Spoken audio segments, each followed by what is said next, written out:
Più che una provocazione, una riflessione, quella di Giampiero Avruscio, segretario di AMPO, il sindacato di primari ospedalieri dell'ospedale Università di Padova. Con il crescere dei ricoverati per Covid è necessario implementare le forze e si potrebbe pensare a reintegrare i medici Novax sospesi, sottoponendoli, dice, a tampone giornaliero, una soluzione emergenziale in un momento di nuovo di emergenza. Questo allontanamento dal lavoro, però, in una fase appunto emergenziale in cui tutto quanto sta crescendo, non tanto per i contagi, sa, perché in Veneto si fanno tanti tamponi, quindi è chiaro che si trovano, come dire, tanti positivi, però l'incidenza è dell'ospedalizzazione che sta aumentando, quindi anche l'occupazione delle terapie intensive, delle semi-intensive, i reparti di medicina che si trasformano in reparti Covid, di nuovo la come dire, riformulazione degli ospedali Covid, no? Che ci sono nella provincia di Padova, di Vicenza, nel Veneto, eccetera. E questo è chiaro che è tutto sulle spalle di chi da 2 anni combatte in questa trincea. Ora, allontanare dei soldati di esperienza, di capacità, che si sono distinti anche nella fase in cui non c'era la vaccinazione, la mia è una riflessione, cioè essere penalizzati poi siamo noi operatori che siamo vaccinati, che dobbiamo fare anche un lavoro in più, in carenza, ripeto, anche strutturale di organico, e quindi aumenta anche il rischio clinico, aumenta il disagio, ripeto, sono 2 anni che siamo in campo. E quindi la mia riflessione era quella se effettivamente con una politica di tamponi veri, io parto dall'esperienza di quando non eravamo vaccinati. Quando non eravamo vaccinati c'è stata una sorveglianza sanitaria in Veneto, in Padova in particolare, e in cui grazie ai tamponi siamo riusciti a tenere il numero dei contagi intraospedalieri tra operatori bassissimo, e la maggior parte dei contagi venivano dall'esterno, cioè non era tra operatore e operatore, ma dall'esterno. Quindi questo cosa vuol dire? Che effettivamente i tamponi sono efficaci. Noi i tamponi stiamo facendoli tuttora che siamo vaccinati anche con la terza dose, la sorveglianza continua. Allora, Mi scusi, però con questa affermazione della valenza dei tamponi sembra quasi un avvallo al fatto che il vaccino non ha la sua efficacia. Beh, sappiamo tutti, no? Ormai è assodato che il vaccino non preserva dal contagio, preserva dalla malattia, preserva dall'infezione. guardi, chiarisco subito, il vaccino è un'arma fondamentale che bisogna assolutamente fare, e per noi sanitari è obbligo farlo, c'è un obbligo, quindi di legge. Tant'è vero che io sono vaccinato anche con la terza dose, con tutti i vaccini possibili e immaginabili che ho fatto e che sicuramente farò. Su questo non ci piove. La mia non è è un discorso, il mio contingente a questa situazione emergenziale. Allora, se io allontano questi soldati, è chiaro che tutto quanto è sulle spalle di chi è vaccinato e quindi continua a lavorare. Vede, allora c'è anche qualcuno poco che è esente dalla vaccinazione per problemi di salute, ma questo viene a lavorare, voglio dire, no? Come si fa allora l'attuazione della sorveglianza? Con i tamponi. Allora, voglio dire, dato che questo è un numero, allora prima i tamponi ne facevamo 8.000 persone, adesso in azienda ospedaliera sono 200-230, nell'ULSS saranno sicuramente di più, ma è sempre un numero, voglio dire, limitato, ma che incide però sul lavoro ospedaliero. Allora, il discorso qual era? Non era di giustificare, anzi rimane il problema, come dire, che questi dovrebbero vaccinarsi.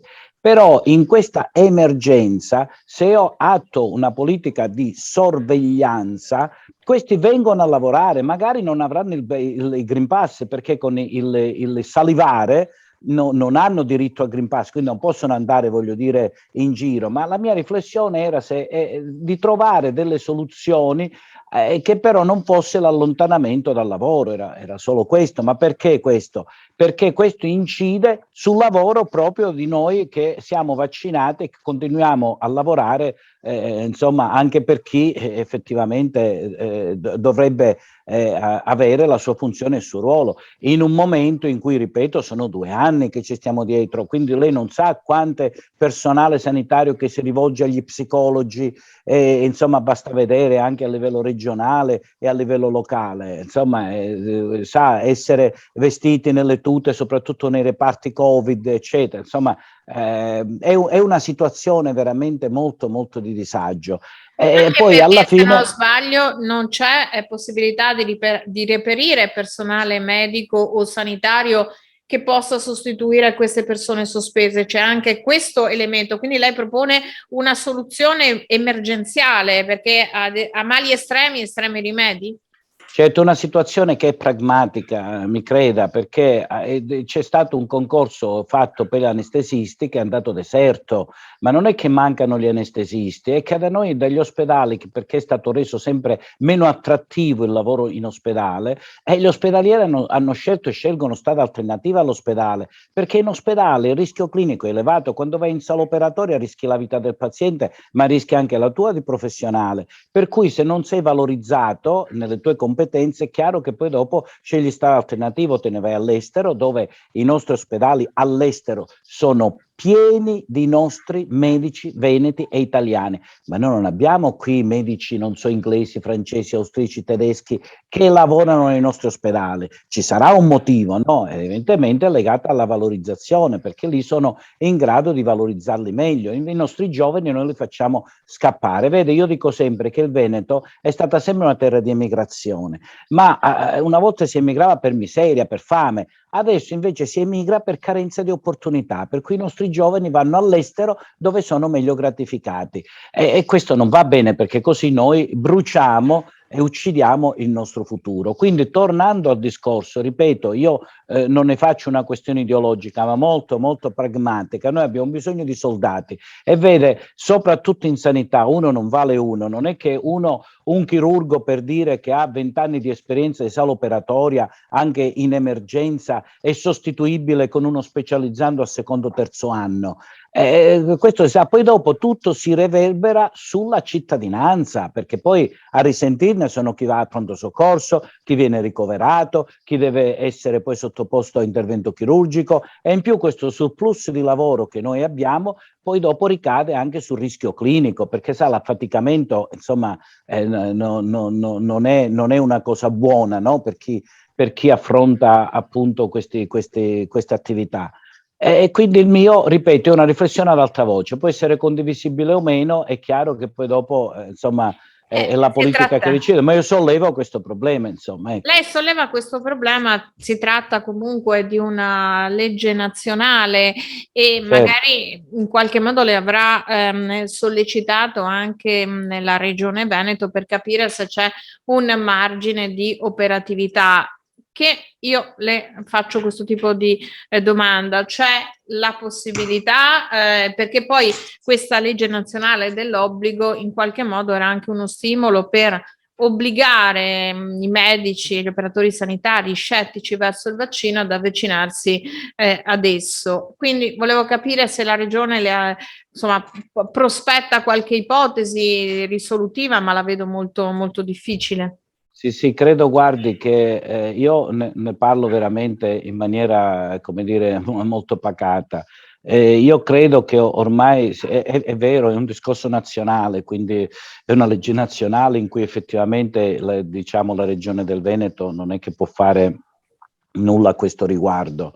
Credo che però la carenza di organico sia stata posta anche a livello nazionale.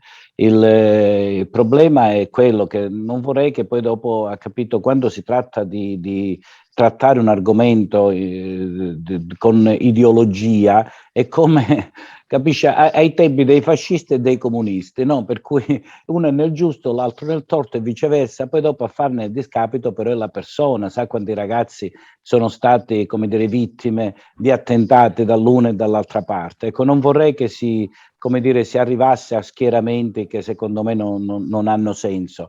E io mi baso sempre sull'esperienza mia da 2 anni a questa parte, quando non avevamo i vaccini, insomma, sa, c'è qualcuno che adesso come dire, ha salvato vita alle persone durante quel periodo. E magari adesso, ripeto, sbagliando, perché non è vaccinato, però adesso è a casa allontanato dal lavoro e quindi adesso noi ci troviamo in una situazione, ripeto, di enorme crisi, perché insomma un medico si forma con gli anni, non è che ti formi come dire, in giorni o in mesi.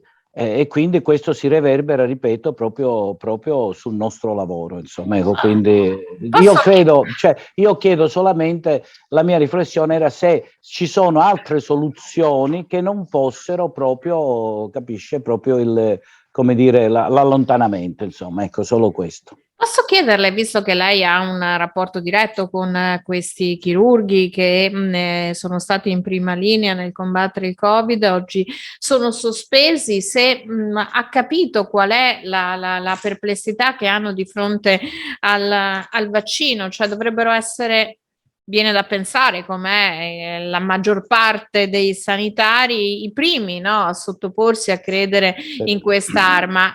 Fa un po' specie, soprattutto a noi, gente comune, vedere che chi si è trovato a contatto diretto con il virus proprio non faccia quel percorso che invece viene indicato a tutta la popolazione. Guardi, è un atteggiamento che appunto non condivido, non ho mai condiviso, però ti trovi con, ripeto, una sorta, come dire, di ideologia, di medicine così alternative.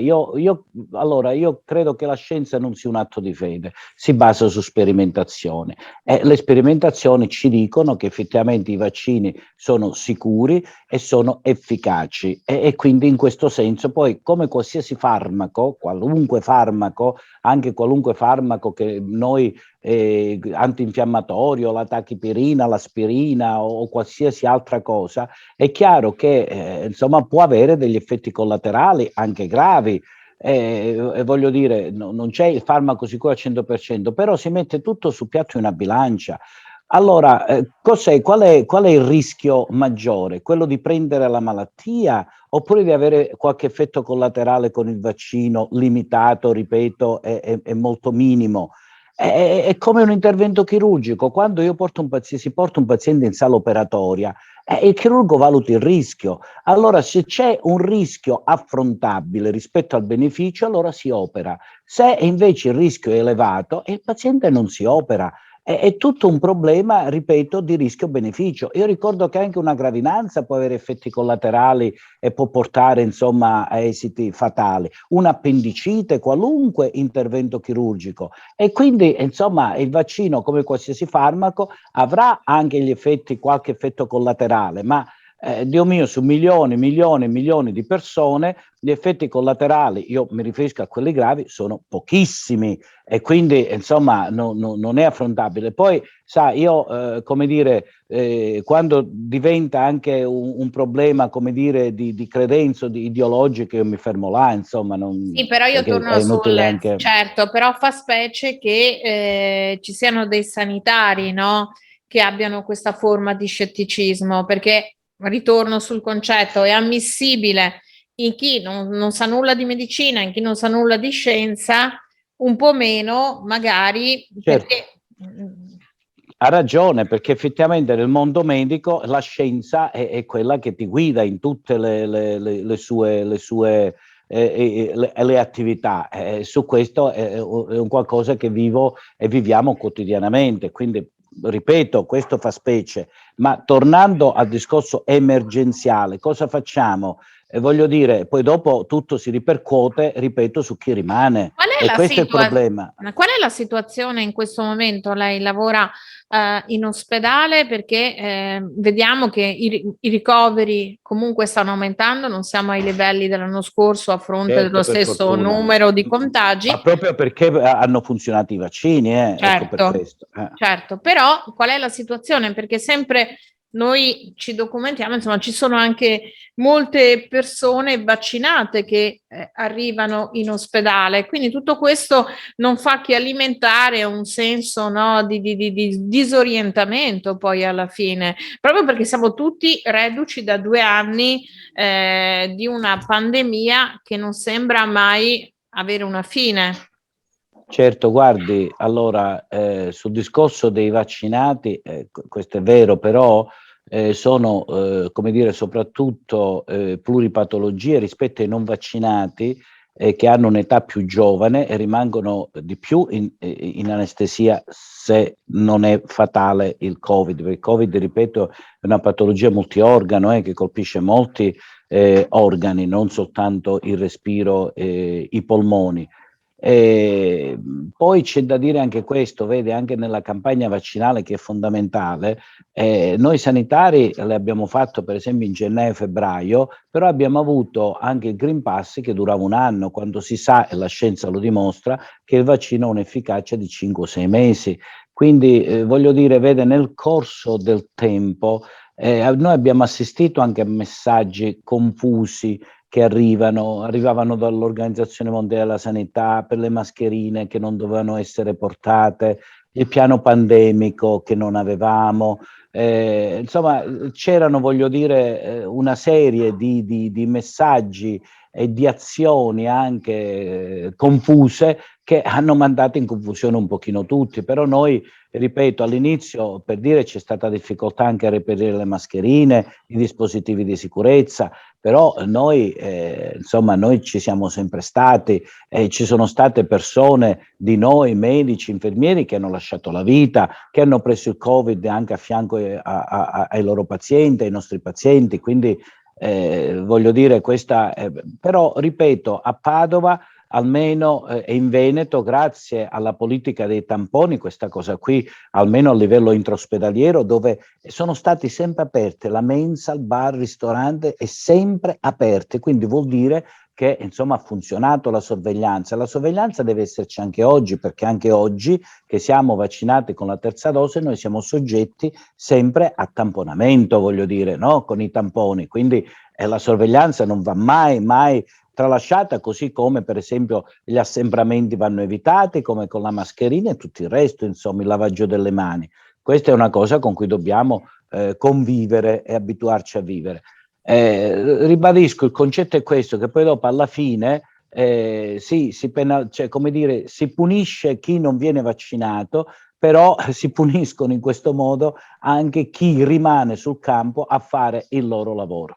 Senta, teme che, visto che il 15 dicembre ci sarà l'obbligo della vaccinazione non solo per i medici, ma per tutti coloro che lavorano nell'ambito sanitario, anche compreso amministrativi, e anche gli amministrativi comunque hanno una funzione, no? Che avete magari anche il rischio che poi dobbiate fare anche la compilazione delle carte, mancando altre figure. Temete che appunto anche l'obbligo della terza dose possa in qualche modo acuire la sofferenza organica che già state vivendo? Non credo, allora tutti quelli che si sono vaccinati con la seconda faranno la terza, voglio dire, non è che insomma quel numero che si è stato identificato, credo che è quel numero che poi dopo, insomma, se non si convincono rimarrà tale, ma tutti quelli che siamo stati vaccinati con la prima, la seconda, faremo la terza, la quarta, insomma, voglio dire, per questo sicuramente non ci sarà un problema. Il problema, ripeto, è legato a un dato di crescita, purtroppo, che ci mette molto in difficoltà, molto in disagio. Ripeto, io ho assistito purtroppo a depressioni, a persone insomma, che piangono, che insomma, che trascurano molto la famiglia e tutto il resto, perché essere in un ospedale Covid, in un reparto Covid, in una rianimazione, eccetera, insomma, non è una cosa semplice e ripeto, in una carenza di organico che abbiamo, insomma, poi c'è anche questo da dire, vede, noi siamo passati dal periodo, il primo periodo in cui eravamo considerati degli eroi o degli angeli, in cui insomma ci dedicavano anche vie e piazze, poi dopo a essere presi a pesci in faccia per la cosiddetta dittatura sanitaria, come se fossimo noi, no, gli artefici, come dire, responsabili di tutta questa situazione. Il nostro è un lavoro ingrato perché, guardi, io le faccio un esempio che sempre dico, vede, se chi subisce un intervento chirurgico, per esempio, e gli viene salvata la vita con quell'intervento chirurgico, io sfido a quel paziente di ricordarsi il nome dell'anestesista che l'ha addormentato e che ha permesso di fare quell'intervento. Nessuno di noi può ricordarlo, anzi quasi non esiste. A fatica forse ricordiamo il nome del chirurgo, però se ci dobbiamo ricordare dove abbiamo mangiato magari la pizza buona, eccetera, quello ce lo ricordiamo. Sono i valori purtroppo di questa società, quindi è un lavoro, il nostro, soprattutto quello di trincea dei chirurghi, in cui non è che si è sotto la luce dei riflettori, perché gli unici riflettori sono le lampade scialitiche della sala operatoria.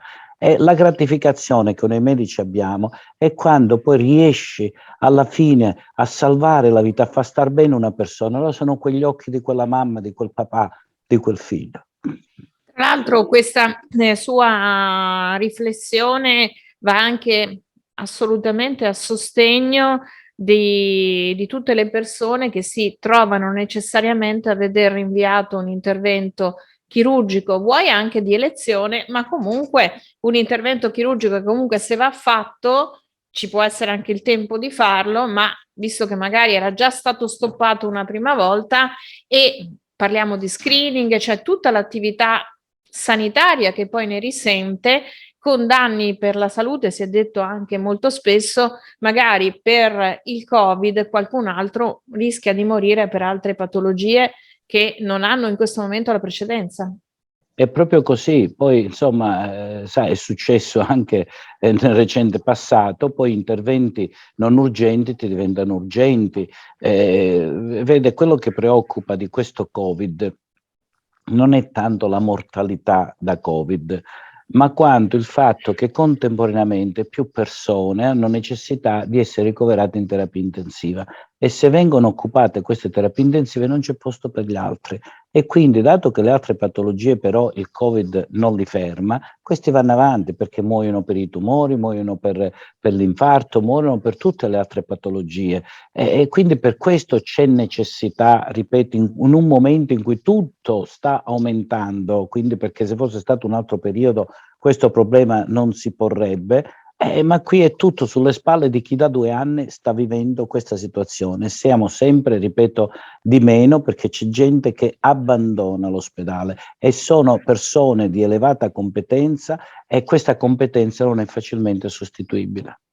Quanta amarezza c'è in voi anche perché ormai è assodato in politiche sanitarie sbagliate, sia da un punto di vista del numero chiuso delle borse di studio, no? Non solo dell'accesso alla facoltà di medicina, ma delle borse di studio per la specializzazione e quanto poi anche il fatto che probabilmente i medici dovrebbero essere, parlo quelli ospedalieri, quelli che lavorano nel servizio pubblico, meglio retribuiti in modo da evitare questa emorragia verso altri lidi dove vengono più riconosciuti anche da un punto di vista, se vogliamo, dell'operato, ma anche da un punto di vista economico e soprattutto anche della qualità di vita del lavoro, perché non è solo una questione di denaro, è anche una qualità di vita in corsia che non può essere, soprattutto per la delicatezza del lavoro che svolgete.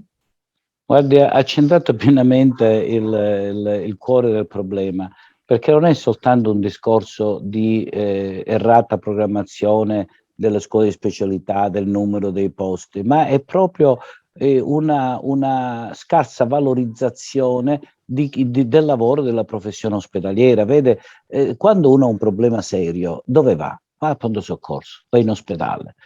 In ospedale quindi vuol dire che lì insomma risolvi i problemi, no, dello Anche star male. perché dove si ha la risposta diretta, purtroppo bisogna aprire un'altra, lo dico con molta convinzione, un'altra parentesi, la medicina territoriale non dà quelle risposte che vorremmo che che dovrebbe dare ancora non le dà, e quindi immediatamente noi, se non troviamo il medico di base, cosa facciamo? Andiamo in farmacia, in seconda battuta andiamo al pronto soccorso perché ci sentiamo rassicurati perlomeno. Però vede, nei nostri contratti, diciamo, no, non è valorizzato il rischio clinico, perché entrare in una sala operatoria, voglio dire, non è la stessa cosa, no, di non farlo, di fare qualsiasi esame diagnostico oppure una visita. C'è il rischio clinico, però questo rischio clinico non è mai pesato, non è mai valorizzato. Allora, cosa succede però? A chi è che poi dopo viene denunciato dai pazienti per lo più? Il medico ospedaliero, no? Quello che è in sala operatoria, l'ortopedico, il ginecologo, insomma, quelle più, diciamo, più in trincea, più a rischio. E i medici devono farsi anche delle assicurazioni personali molto gravose per questo. E poi io le aggiungo un'altra cosa che probabilmente forse, insomma, è da tempo che sto conducendo questa battaglia, ma i medici ospedalieri di Padova e in particolare dell'ospedale Università di Padova sono i peggio valorizzati del Veneto. Ma lei pensi che c'è un medico a parità di ruolo e di funzioni che prende dai 10 ai 15 mila euro di meno all'anno rispetto a colleghi, non so, di Venezia o di Ma altra o di altre. questa discrasia non era stata sistemata in qualche modo con un provvedimento regionale? E perché c'è questa discrasia? Allora, le rispondo prima alla prima e poi alla seconda. La prima domanda è quella della come dire, equiparazione, era una fake news, nel senso che la regione, è vero, ha fatto un emendamento e ha messo dei soldi per Padova, ma questi poi si risolvevano in 27 centesimi lordi per l'infermiere al giorno e 2 euro lordi al giorno per il medico, quindi diciamo che poi tra l'altro i medici di Padova quindi vanno con una pensione anche inferiore ai loro colleghi. Il perché? Il perché sicuramente, vede, ci sono dei fondi che sono regionali e che vengono dati dalla regione alle varie aziende sanitarie. C'è stato evidentemente negli anni un errato calcolo di questi fondi che però poi non sono stati rivisti nel tempo, ed è chiaro che poi dopo, sa, rivedere i fondi vuol dire abbassare agli altri per alzare Padova, e questo chiaramente, insomma, non è una manovra, ha capito, cioè sarebbe di giustizia, ma politicamente non sarebbe. E allora si cerca di aumentare Padova agli altri livelli, però insomma si fa fatica. E per questo, insomma, io denuncio a tutti i livelli questa situazione, perché è una situazione che porta lontano. Guardi, le racconto questo esempio. Allora, c'è un primario di Padova che insomma doveva organizzare insomma il suo reparto e in prevalenza il discorso delle endoscopie, e allora ha chiesto a un allievo, insomma uno che lavorava a Bologna, di venire a Padova, perché insomma a Padova avrebbe avuto l'opportunità anche di avere un'unità operativa semplice dipartimentale, che vuol dire in pratica come un primariato. Ecco. Allora, dopo qualche giorno, questa persona, questo medico, chiama il direttore dicendogli: guardi, professore, io la ringrazio, però mi sono informato, io qui a Bologna non ho questo incarico elevato insomma, che avrei a Padova, però pur non avendolo, venendo a Padova io perderei 12.000 euro l'anno, per cui rimango a Bologna. Capisce che insomma la Padova dei Gran Dottori, se non investe sul personale, adesso noi stiamo parlando del nuovo Policlinico di Padova, ma questi sono i muri, cioè le persone non vengono curate dai muri, ma vengono o dalla tecnologia, ma viene curata dai medici, dal personale infermieristico. Se io non valorizzo questo personale, e poi dopo tutto, no, ma non è un problema dei medici, perché i medici il lavoro lo trovano, è molto meglio all'estero, al di fuori dall'ospedale. Il problema poi dopo sarà dei cittadini, perché poi questi gran dottori saranno in altri posti, ma non a Padova. Con questa riflessione io la ringrazio per averci dedicato del tempo e auguro a lei e ai suoi colleghi buon lavoro, e nella speranza Grazie. che magari un po' di ossigeno in qualche modo arrivi, magari con delle deroghe, non lo so, insomma, con qualche Ne provvedimento. abbiamo, sì, ne abbiamo tutti bisogno proprio di ossigeno e di respirare.